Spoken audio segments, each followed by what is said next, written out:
কি কারণে তোলা হচ্ছে? কি কারণে?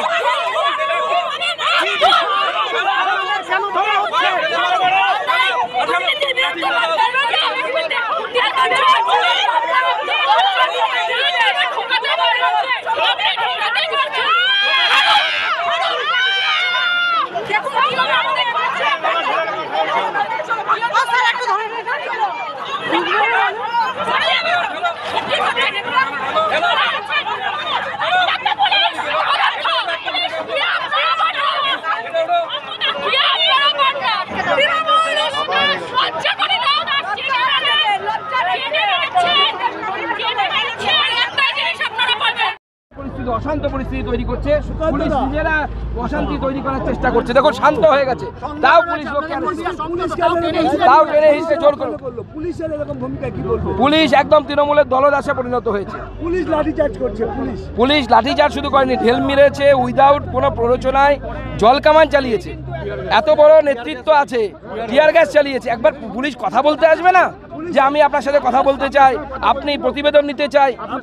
রাজ্য নেতৃত্ব সর্ব বিজেপির এই রাজ্যে, সেখানে এরকম ঘটনা ঘটনা পরিষ্কার বোঝা যাচ্ছে যে এই পুলিশ নিরপেক্ষভাবে ভোট করাতে পারবে না। আমি কেন্দ্রীয় নির্বাচন কমিশনকে বলবো এই আঙ্গিকে, এখানে পুলিশ সম্পূর্ণভাবে দলদাসে পরিণত হয়েছে। আমাদের মহিলাদেরকে পুরুষ পুলিশ লাঠিচার্জ করেছে, আহত। এই যে সংখ্যালঘু ছেলে, তাকে কি করেছে দেখুন, মেরে কি অবস্থা করেছে। একে সংখ্যালঘু তুই বিজেপি করিস বলে মেরেছে। ভাবতে পারেন পুলিশের কাজ এটা, যে সংখ্যালঘু বিজেপি করবে কি করবে না সেটা পুলিশ ঠিক করে দেবে? আজকে এই পরিস্থিতি তৈরি করার চেষ্টা করছে পুলিশ।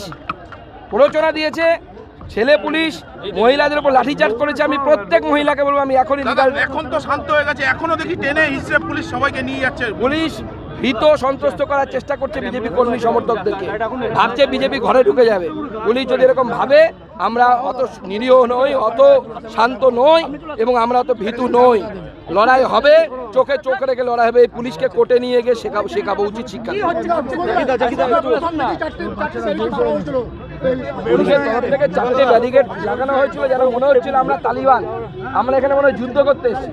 যখন ভাটপাড়াতে প্রতিদিন বোম ফাটে, ভাটপাড়ার নাম তো ফাটপাড়া হয়ে গেছে, প্রতিদিন বোম ফাটে, তো সেই ফাটপাড়াতে তো পুলিশ ব্যবস্থা নিতে পারে না।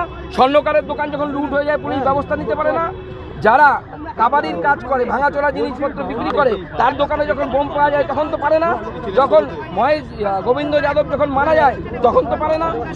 পুলিশ যখন কাজ করা তখন করতে পারে না। আমরা আন্দোলন করলে তখন আইন শৃঙ্খলা বজায় রাখুন, বিজেপি যাতে আন্দোলন করতে না পারে।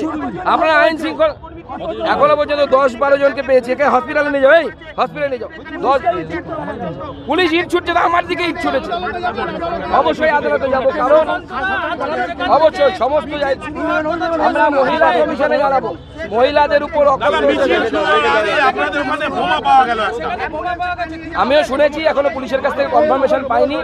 পুলিশ প্রথম থেকে অশান্তি করার চেষ্টা করেছে। শুধু তাই নয়, আমাদের মিছিল আসবে জানা সত্ত্বেও সেই রুটে গাড়ি ছেড়ে দিয়েছে, গাড়ি ছেড়ে দিয়ে সেই রুটে গাড়ি ঢুকিয়েছে। 3টে ব্যারিকেড করে দিয়েছে আপনাদের আটকানোর জন্য। দেখে তো মনে হচ্ছে আমরা আফগানিস্তান থেকে এসেছি। আমি জানি না, আমাদের কয়েকজনের দাঁড়িয়ে আছে, সেই দেখে বলে তালিবান মনে করলে মুশকিল। আবার আমাদের পুলিশ কোন মুডে আছে আমি তো বুঝতে পারছি না। কিন্তু আমাদের মহিলা কর্মীদেরকে যেভাবে মেরেছে ছেলে পুলিশ, লজ্জার বিষয়, মানবিকতার জন্য লজ্জার বিষয়। চলো, ময়ূক এসি রেস্টুরেন্ট, এখানে সমস্ত রকম চাইনিজ, পোলাও, বিরিয়ানি, তন্দুরির সমস্ত রকম আইটেম সহ বিভিন্ন রকম সুস্বাদু খাবার পাওয়া যায়।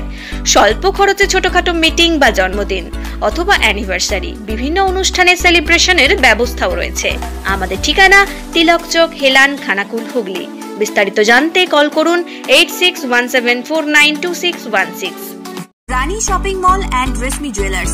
এখানে বিভিন্ন ডিজাইনের হলমার্ক যুক্ত সোনার গয়না ও রূপোর গয়না তৈরি করা হয় ও একই ছাদের নিচে নামি দামি কোম্পানির জামা, প্যান্ট, কাপড়, জুতো পাওয়া যায়। পাশাপাশি কামাখ্যা অভিজ্ঞতাপ্রাপ্ত জ্যোতিষীর কাছে আপনার খারাপ সময় দূর করার মাত্র 5 টাকার বিনিময়ে। হস্তরেখা বিচার, গুপ্তরোগের চিকিৎসা ও বাড়ির দোষ কাটানো সহ বিভিন্ন গ্রহরত্ন পাওয়া যায়।